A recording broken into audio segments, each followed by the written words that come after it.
Race Drivers, Enzo here with an interview episode. We haven't had one for ages. And this one's with Tracey Jones, a great mental coach, and we talk about all things to do with personal performance. You know, that's all I really care about, getting you to be at your best. That's pretty much the topic. So have a look, have a listen, and enjoy. Well, welcome to, the show. Yay. I just wanted to obviously do a video on mental performance. And Mm. we've been speaking for how long now? Over a year? Yeah, I think it is. Yeah, only on the phone. So it's our first time Yes. actually seeing each other. Is it So the I first just, time? I wanted to pick your brains and have a little bit of a chat about relevant topics that, that really help drivers perform, race drivers perform, because your field is fascinating to me. What you teach, how you teach. I don't want to say too much. So to start with, we might as well start the show now. To start with, tell us a bit about yourself.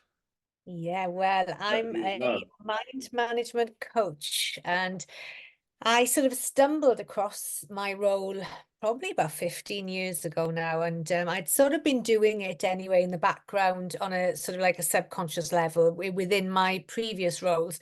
And then really started homing in on it. And I think it was because I'd gone in through my own certain transition and realized that I needed to learn more about me. Who am Mhm. I? How do I tick? What makes me sharp some days and then other days when I'm not so sharp? So really started going into it quite deeply about, say, 12, 14, about 14 years ago. And oh my God, it just, when something opens in your mind, you think, wow, why are we learning this in schools? And but anyway, since then, transitioned into various industries, and I just climbed the ladder little by little, learning industries and then learning more about the mind. And I think being able to have gone into various industries has really, really secured for me that it doesn't matter what the industry is, we all have a mind. Yep. We tick in certain ways, it's individual to who we are. But when we're talking about elevating human performance, it's understanding and getting right into that mindset. So I look at it as getting into your computer system. So I look at support the back office, as I call it, to Perfect. ensure that whatever's getting into your hardware, software, and you think you're downloading, constantly downloading every single day, what we see, what we feel, what we hear, what we do. And sometimes it just gets us a bit sluggish. So I'll go in and just fine tune, get rid of these old apps that are not serving us and sharpen everything up. I love that. Are you watching F1 at the moment? Yes. What's your thoughts on because obviously when you watch it, you'll be watching it in a different filter. You'll be Yeah. seeing things that other people are going for the storyline, but you're actually that's interesting. I can see something that driver's doing that's not quite right or could have help with. What have you Yeah. noticed from a distance? Because you can Oh, analyze quite a lot from a I distance. know there's a couple of drivers at the moment, and I'm like, oh, I want to get my hands on them because Yeah. I watch the obviously behind the scenes. I observe from that lens of viewpoint of how they speak to others, how they're walking, how they're behaving. Mhm. Um, and there was one in particular a couple of years ago, and I just feel into it as well. And you think, right, okay, somebody needs to grab hold of this person, put a wraparound service around them at the moment because I can feel it. And what was interesting, there was one driver last season, and I watched him quite sort of closely, and I felt right, the ego's starting to pop in a little bit here now, and I could see it in the interviews. I could sense that he'd changed, the tone of the voice had changed a bit, the way he was showing up had changed. And of course, in the couple of consecutive races after that, there was an off. He wasn't on the podium. And at that point, I thought, yeah, that would have been a good time to have come in just to Yeah. have those conversations. You can see it, and people don't realize that. They think if you're an F1 driver, Mm, and you're the top 20 driver, which is not completely correct, but you're in the top 20 seats of the world, man, you must be highly tuned, perfect mentally, really on top of your game. But what they don't realize is they are literally still kids, no matter how old they are, we all exactly. are. Yeah, yeah, And when I've yeah, seen these same drivers, because I've been around long enough now to work with yeah. quite a few of them or work in the same team as, So the past 20 years, anyone who's gone in the past 20 years will probably rub shoulders with them and saw them behind the scenes. And the traits, personal traits that they had when they were 15 are still there when they're 25. Mm, They're still the same person. A lot of the coding's done by then, right? It's up yes, until yeah. about 21 where it's really finalizing. But it's amazing how the industry hasn't taught them, or they haven't worked on those specific areas. For example, if one driver is particularly not very good under pressure and it gets to the pressure moment of qualifying, you can see they just miss that 2/10 or so because they're still a bit tense, looking after the lap time rather than just going out and driving. It's still there all the way through. And that fascinates me because they're not really spending enough time on it, mastering themselves. Yeah, So and into the, that's so important, isn't it? Because, when you're looking at that, no, we're not taught, and this is quite important at the moment as well, because we do what's important for me in the background of my work is that education piece. And we do a lot to drive this information through education as well, especially for young adults to, a behavior that might have served you when you were 7 or 8 might not serve you when you're 21, 22. yeah, But then equally, we have to ask the question, okay, is it going to serve me in this particular frame? Because if it's not, you might need it somewhere along the line, or yeah. you might just need to eliminate it. And it's doing that introspective reflection, reviewing you.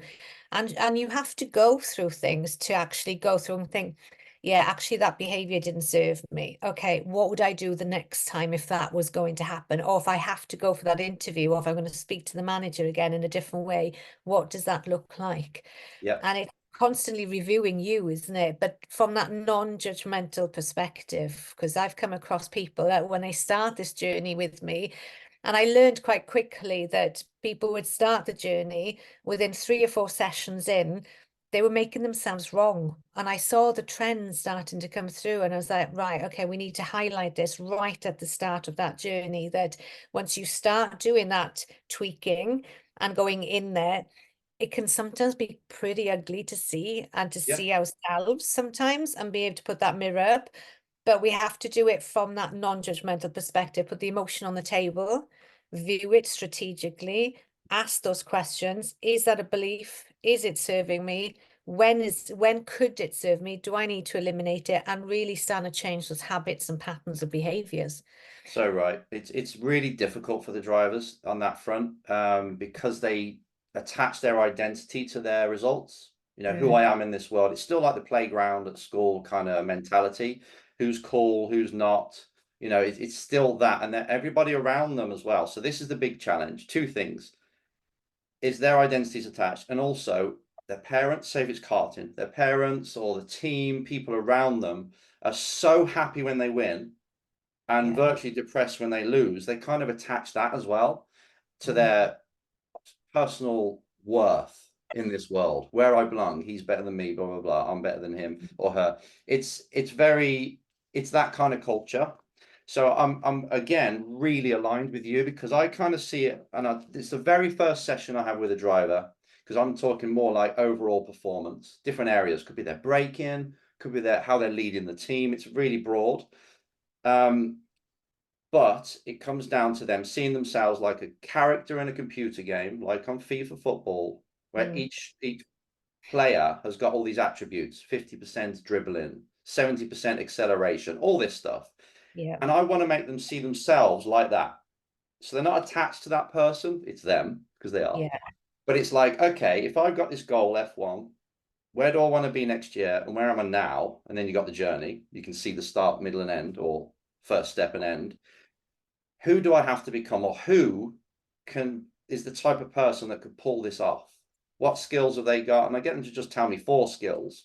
It could be mm, anything from leadership to being confident. They come up with all these, and that's the actual driver that tells me these 4 areas. And then I get them to score themselves out of 10 in that area to start that process of self-awareness. yeah, Detach, have a look. Don't, yeah, even if you get this wrong, it doesn't matter. And it's amazing how they'll say the things that they admire about the champions they've got in their mind, like a Lewis or whoever now, and they'll score themselves about 4 or 6 out of 10 in these areas, maybe lower, usually pretty low actually. Um, and that alone gives them a performance plan and a way of seeing things like, oh, that's where I'm really at. And if I carry on, what's going to happen? It's not going to look good. So I kind of wake them up, and it gets them fascinated. Now, I've got to be really careful because, again, psychologists say a bad coach is someone who just reminds the athlete of what they're not good at. But I'm like, hang on a minute. As a race driver, you're a one-man band or one-woman band. You can't be like a CEO and say, I'm not very good at marketing, I'm going to get someone else to do that. I'm afraid you've got to do everything. So if your Yeah. weaknesses as such, which is another thing that people are really delicate about, if your weaknesses are bringing you down and making it impossible to succeed, I think we better work on them. Well, that's it, isn't it? And that's how you build that resilient piece, isn't it? Is that it's Yeah, that armor on them to see it.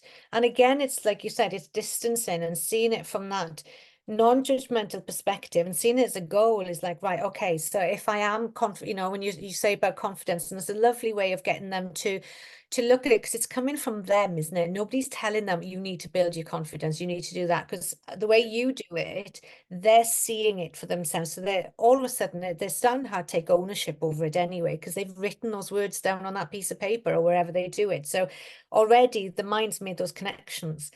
But when you are looking at it there from, you know, if they're scoring themselves a 4 out of a 10, you know, what is it that I can build to make it a 5?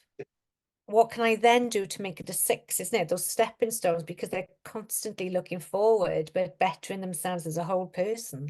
it is. And then you've basically, not only have you started your own personal performance program then by expressing them for it or exposing them 4 areas. You go deeper than that, obviously, with your driving and everything afterwards. Yeah. But you also set a little target then for the next race weekend. Mm. One target, that's all. Okay, what am I going to work on this time? Not 10 things. And I'm Yeah. gonna go and speak to that team boss. You know, if they want to push their comfort zones on confidence and see how that go. Oh, I completely flummoxed. I couldn't say hello. Brilliant. Right. Well, how did you process that? And blah blah blah. It goes down that. So that's really my angle, and I think it's kind of yours as well, by the sounds of it. And it's not attaching the results to your own worth, but Kobe Bryant said it pretty well because he had a really good philosophy of how to train and how to mentally approach his sport. He tried to stay the same mentally, emotionally, more like, Yeah. whether he won or lost. And that's interesting because you're doing that when no one else is. And he said, so what if I've just thrown 12 air balls or something like that? He said, Yeah. get over yourself. It's not that Yeah. important. You were just doing Next week something and when. wrong, or you didn't sleep the night before. And it's like, that is so refreshing. And Yeah. I Yeah. think it's again, it's You all know, linked, right? we get in the way, don't we? You know, and we've said before, because our work really complements each other, isn't it? Like the work that you do and then the back office stuff that I do as well. And, Yeah. you know, we said that often we are the ones holding ourselves back. And, you know, we might be, it's getting into the flow of that introspective work, isn't it? And being able to review ourselves. But, you know, like even just doing in end of day debriefs. Okay, where am I with my goal? Have I Mm. worked on my goal today? No, right. Consciously, I've not worked on my goal today. Where can I make sure that I put it into my following day's routine Yeah. so that it's there? And you know, it's working on ourselves. And often when we go in to do team dynamics and human performance within teams, within corporate and business and things, and we say to people, you know, oh, we did one last September. And in that sort of interview stage of when I'm talking to, you know, whoever's bringing me in, and I say, look, you could have the best performance person in here in the world delivering this program. But if you've got 3 members on your team that are not aware enough to want to make the change, to understand where that change is going to come from, it's still going to hold that team back. It might create a little awareness, but that individual has to be able to be aware enough to go, right, where do I fit in here? How am I hindering or supporting the team? How am I growing? What do I need to do? What do these values, these beliefs look like? And I think that's quite important when we are working with, but like you said, with the driver as an individual person, but when we are looking externally and bringing that team on together, what does that look like, isn't it? How aware are we as individuals, but together as well? I think your work could be super powerful in race teams. Mm, Because the collective, like F2 team is like 11 people. You know, it's not many. They're not allowed anymore at the track regulations, but at the workshop they've got more. But I've mm, got a NASCAR driver, and at the minute they've got problems with their pit crew. Yeah. Now that's yeah, this is The word. big. So that's performance on demand, right? In Yeah, F2 yeah. it's the same as well, but it's when you're in NASCAR, you're doing probably 5 pit stops sometimes. So it's a Mm, lot. And if you're losing 1 or 2 spots because you're not quite confident and in the rhythm, because they've got to get 5 bolts on. yeah, I yeah, don't know if you've seen it. yeah. Big NASCAR is 1 bolt, but it's actually the F2 version of NASCAR my driver's in, and they've got to run around the car and do everything so much, but it's all mental. Mm. It really is. And if they're not motivated, literally just okay, we just do it. It's amazing how the other crew that is motivated, they're going to kick your backside. Plus, Think you if you've had a rhythm bad as well. two, Yeah, and I think off the you run. just hit that word, that word of rhythm, isn't it? Yeah, Especially in that environment, it has to be like this. I'm a huge MotoGP fan, and I ride myself as well. And yeah, there was a point about 12 years ago, I knew everything about the pneumatic valves, I knew the tires, I knew the track, and do you know, you knew every sort of detail in it. And I'd watch and observe. And I remember at 17, I wrote to Sky at the time because they had the rights for the MotoGP, saying that I want to learn about the dynamics within the back end of it. How do they get the bikes from one track to the next? I want to yeah, see how the teams move with it. yeah. And I remember at 17 writing it, because that's a huge part of it, isn't it? Of how, what makes that driver in that car, what makes everything tick is the whole dynamics around it as well, Yeah. to bring all those people together. Oh yeah, totally. I was with a driver who's just done an F1 race, first one, you know him, Oliver Behrman. And when he went into that team, because the other guys have been there for a while and it's sort of like just running the motions, going through the motions, he went there with enthusiasm, like this is amazing, kind of like with that bounce in his step. And he arrived at the track and or in the pit lane, and everyone's kind of in the garage, and everybody's kind of like, wow, you've just lifted the whole atmosphere because you're actually really hungry. Not saying the other ones are not hungry, but it's just that energy that a 18-year-old brings, Yeah, and the yeah. naivety to it all. I'm sure F1 will try and beat that out of him, Oh, but we'll do our yeah, best to keep yeah, him. But you know what I yeah. mean? It's like it's amazing how just one person who's quite Mm. pivotal, the driver, as you can imagine, all the mechanics raise up. Like this is better, this is fresh, if you know what I Yeah. mean. So yeah, it's really important. And that energy, especially when you're going from one thing to another, to another, to another, isn't it? And the Hmm. travel as well with it. But like you Yeah, say, the energy in that space, as soon as somebody walks into a room and you hear that instantly going, oh, you could tell the atmosphere changed when they walked into the room. yep. Now that might be a good thing or a bad thing. It all depends on what aspect you're looking at it from. Hmm. But really bringing that enthusiasm, that energy, that flow to it can just lift everybody else. And you talk about that rhythm, that can really impact that. So have you worked with drivers or riders in the past? A couple of young drivers, and I really enjoyed it. And you forget sometimes how young they are because they're just getting younger and younger every Yeah, day. And yeah. I really enjoyed it in the sense, well, I enjoying it, I should say. But what I really like about it is that naivety. And if you are working together and they get your rhythm and you're on par together, it's just an amazing journey to be on with them. It is because Such just an amazing everything, every journey. kind of challenge you could think of is seems to be in this. I know everyone in sport will say this, but it's just it's very applicable to whatever they do after. Now, what was Yeah. some of the challenges, if you don't mind me asking, Yeah, you helped them with? yeah, one of them sticks in my mind quite clearly, and I think this is one I do talk about a lot, is that he was doing quite well, really well in his championships. And what he was finding was that certain races he was getting quite nervous. The nerves had got to the point that it was making him quite sick. Yeah, Sometimes he'd go sick the day before, sometimes the morning of the race. And quite quickly into the conversation, this was within the first 20 minutes of us having the first meeting, basically, is that I asked him that what happens when that light turns and the foot is on that throttle and they're gone. And he said, well, it's gone then. And I yeah. said, what's gone? And he said, what's gone? The nerves have gone. Okay, so talk me through it. At what point do those nerves go? And he said, as soon as the flag was up or the light is on, it depends on what race he was doing, and the foot touched that thing, it was gone. And I said, right, what's that telling you? What is that telling you? And he found it quite hard to articulate what it was telling him. But when we drilled down to it, it was saying to him that once he was there, the focus was the race.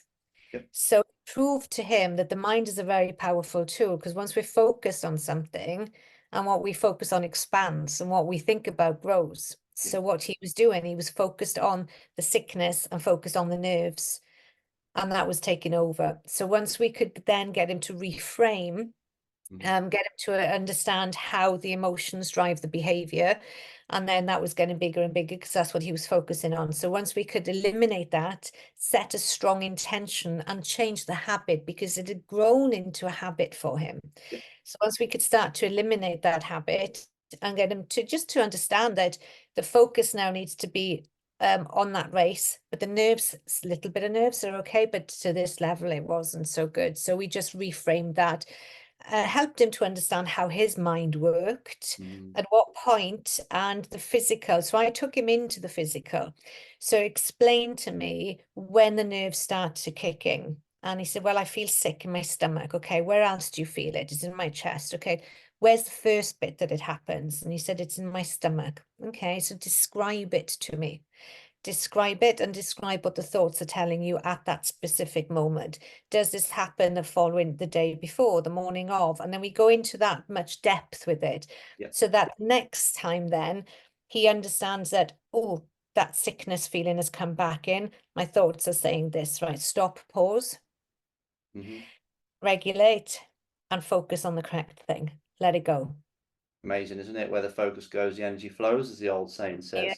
Yeah. I And kind of that had it was myself when I was driving. Couldn't have breakfast in the morning. Was in the car ready for the race. Same thing when the lights go out, or went green back them days. It was fine then. You got something to think about.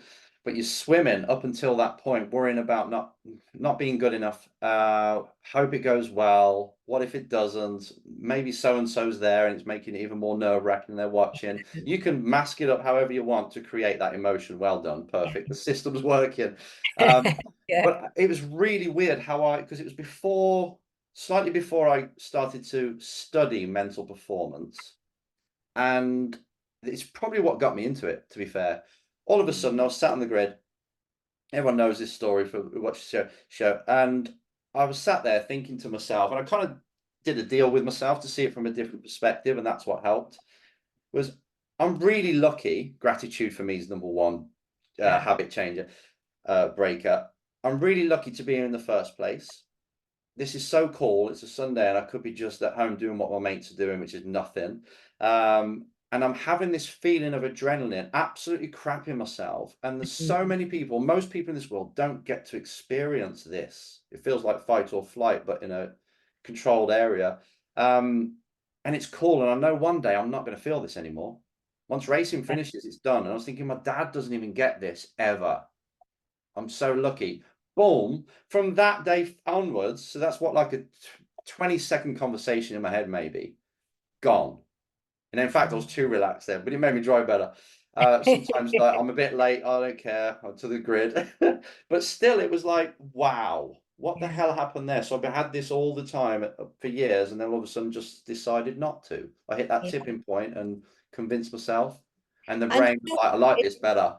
do you know what? It can be that instant, isn't it? It can be so instant. And sometimes ask the question, why can't we get into that rhythm often? Because, sometimes it's easy. And I've done this sometimes, and I can go like that, but no, it's done. And I'm sharp with it.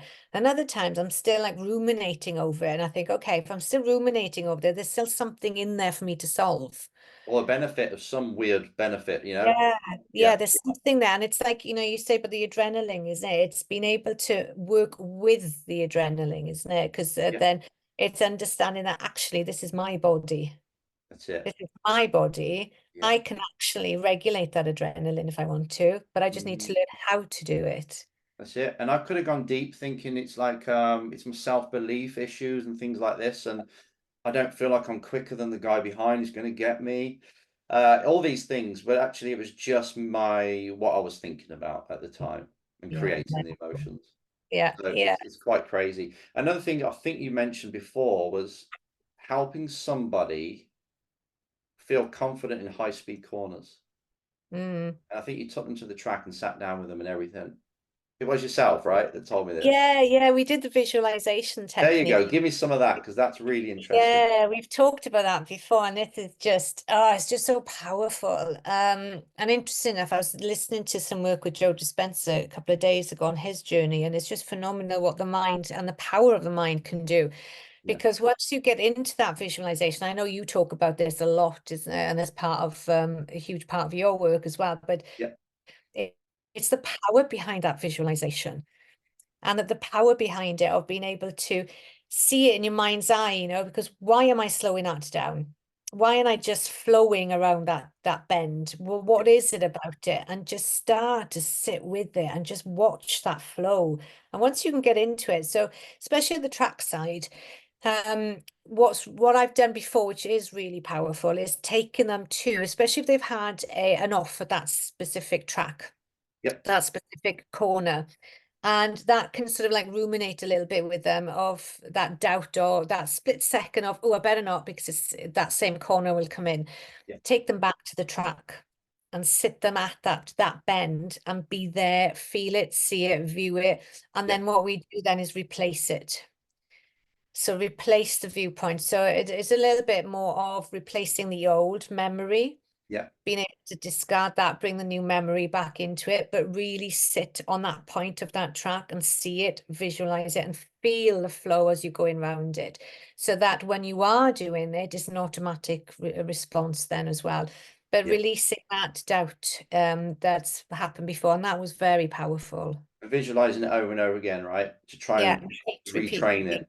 Yeah, yeah. But Really equally well. as well, it's being able, there's a process that I do as well, is just to eliminate, if you've got the memory still there of the coming off the track for Yeah. this person that happened, the memory was playing, it was looping. So every time they thought of that specific track, the thought of the bend, it would just start a little skip in the heart, and it would just like, oh, that sort of, it was just in there.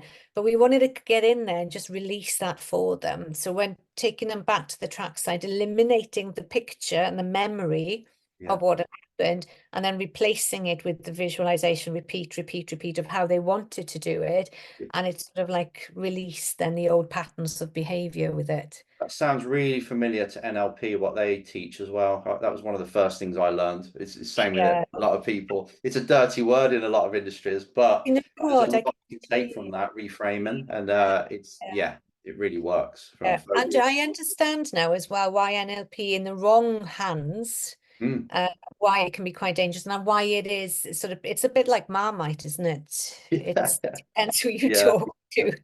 It is, or if you use it, I mean, I thought it was amazing because basically it's a study of people who succeeded, and it was like the traits. That's all it Mm, started with, yeah, and yeah, yeah, it's nothing that is untoward. But then people start to use it, con men, and using body language for rapport to try and get your own way. All these things, yeah, okay, it's a knife. You can use it how you want. It can yeah. make a great meal, or it can do some I damage. was a bit naive to it, I think, Enzo, because I just use it as to benefit my clients. And then Yeah, I was a bit naive to going, what do you mean that people use it in that way? And it was like, well, yeah. and then I was like, yeah, I can see. And Yeah. the presuppositions, I can't remember, there's probably 12 to 17 of them that the science, if you want to call it, is actually built upon. They're just what every single therapy probably teaches, to be fair. When you're looking at it, it's interesting. Like, okay, I got it. So yeah, I can see that a lot in every psychologist's work, really. They just don't admit it. But Exactly, yeah. And I think we could benefit from learning a lot of these techniques to help each other, and yeah, help ourselves as well, isn't it? It's just to, when you're looking at bettering ourselves as a human person, there's so many pieces that you can take from that. that's great. So motorsport, something you'd like to do more in, right? I definitely, yes. I feel as if now that we've been a few drivers coming through now, and it's understanding from that viewpoint, and we've talked about this before, isn't it? And it's yeah, it's knowing that you can add value. You can. I'm afraid the driver's still the weakest point in on the whole. If you look at the whole car or cart or bike, you've got the engine. No matter what capability it's got, even if it's like not the best engine, it's still giving you 100% of what it can when you ask it, unless the throttle cable's gone or something. The wheel, the tires, the steering rack, everything is going to its max. But the driver or rider happens to be like this and full of self-limitations, blaming others, you know, all these ceilings they've got that are not really there. And I think if we can just help drivers unlock that a bit more, even 10%, it's amazing what comes from that. They're like, oh, right, okay. So everything was spoken about, being self-aware, teaching them the techniques. This is all it's all about. And it's a never-ending journey, of course. Yeah. It never stops. So, yeah, anybody who's watching, give Tracey a call. And I've got you on my website as well, because I want to add you on my training. It's Yeah. all on there already. So yeah, I think you'd be an amazing addition to any Yeah. driver. Looking Might forward use to it myself actually. it. Yeah. But yeah, is there any leaving thoughts at all that come to mind that you want to get across to people that's just sort of Oh, come up I while we're think talking, or yeah, and I think it's just really remaining in, authenticity, I think was something I did want to just like touch upon, I think. And, knowing that the work that you do with your clients and stuff, and you talk about confidence and things. And I think that authenticity, don't lose who you are. And I think you hit the nail on the head earlier on when you mentioned about bringing that spark and bringing that energy with you, yeah, and just being able to be authentic, because being authentic and the true you can grow then, because you're not hiding behind anything. And just don't think that you've got to hide behind anything. totally. Be yourself, grow into an amazing human being on and off the track, Mhm. and just be the authentic you. You, I love that. It's Yeah. Bruce Lee said he martial arts allows him to express himself fully, right? And Yeah. you see it actually, one more thing, this could go on forever. You see it with musicians playing the guitar and they're pulling all sorts of funky faces and stuff. And it's like Yeah. they're just in. They're not In thinking, oh, how does this look? Or better we do it like this, like so and so does it like this. It's amazing when you lose yourself in the art and you just express. Oh, yes. now we're starting to open up things. Yeah, yeah, and that's You know what I then mean? get rid of those beliefs and preconceived, things of Template. how should I be? Yeah, yeah, and Yeah, just grow as an amazing human being, and just enjoy that sport and put your all into it, isn't it? totally. Yeah. Beautiful. I'm going to leave it on that. Wonderful, lovely. Thank you so much. And I want to say thank you as well for having me on as well, Enzo. And I can't wait for us to have our first driver together as well. Yeah, Really we looking will. forward It's to that. coming, and we're going to turn him Yeah. into a champion. Yay. Right, brilliant. Thank you. Wonderful. Thank See you soon. you. And I'll stop it there.